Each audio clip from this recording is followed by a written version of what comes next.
from the Koalition. Thank you both so much for speaking to me.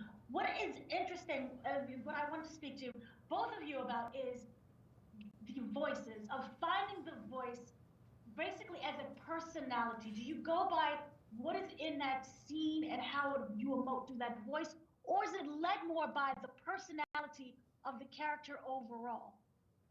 Wow, that's a beautiful question. I just want to ask, are you speaking specifically about The Lion King, or are you speaking about in general?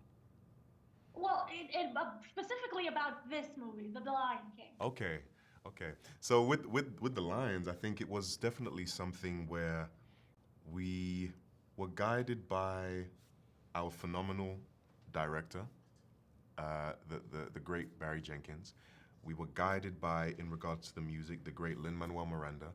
And we really were guided by the script as well. And we just did our best to serve the script. I think naturally elements of yourself will find their way into a character because you are all you have to draw from in a certain context. But I'm definitely led by the script and the filmmakers and those individuals you're collaborating with. I would agree. I also think that the location, like sometimes, like we saw in the trailer, like they're jumping off of a waterfall, and I was like, oh, I didn't really register that when I was reading it. But then Barry would be like, oh, can you do it like this? And can you do it where you're hanging on a log? And can you do it where you're gasping for air? And it kind of changes, especially when you're doing. He did an American accent, I did an English accent. And we're also aging down these iconic portrayals of these characters. So it was physicality was a big part of it, even though we were limited and we weren't actually jumping off a waterfall. Unfortunately, this is not a Tom Cruise movie, even though Tom Cruise would have requested a real life waterfall, even in the animation. We're not there yet, maybe in a few years. But till then, just voice work, breath, control, and playfulness. Right. So then kind of going off with the Taka character, there's that eagerness to please. Yes. But also he's kind of dealing with his worth and his identity because he is supposed to be the next prince, the king. And so what I wanted to know within that, how do you find the balance? Because there's that sense of entitlement, but yet you're still eager to please. It's kind of like a wanting. I love that. I love what you just said. Oh, you're an actor. You have to be, or a director, something. But I think there's this eagerness to please, but at the same time, there's a lot of insecurity because you come from a family where maybe there isn't the nurture that's building you up to believe in yourself in the ways that you want to. And there's this other, your brother, your peer, who is thriving in a lot of ways, but not necessarily possessing all the qualities of confidence. So there's this like wanting to prove yourself, but not knowing if you deserve to even be in the space to speak on it. And I think that's that kind of like balance that Barry was trying to seek in the portrayal of him, was just like leaning into it and trying to perform the role of the entitled space that you believe you should be in, and then apologizing.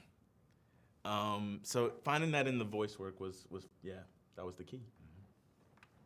And then so for Aaron, what I want to know, there is tragedy that happens to Mufasa.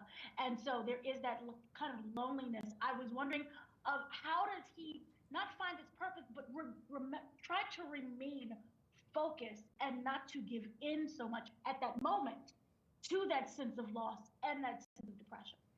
No, I think that's a beautiful question.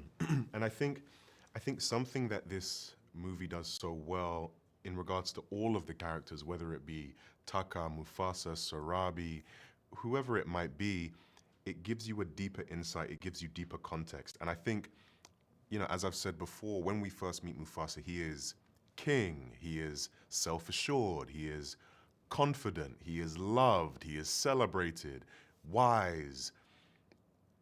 But getting to understand that he wasn't just born in that with those qualities. He didn't just arrive there.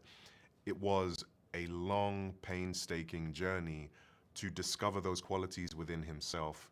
And many of those moments along that journey, he didn't believe those were ever qualities that he could attain for himself. So I think that's what's so wonderful about, this prequel. We get to see that, Mufasa, yes, we know him as king, but actually he was an orphan. He was separated from his family. He was dismissed. He was degraded. He was insulted.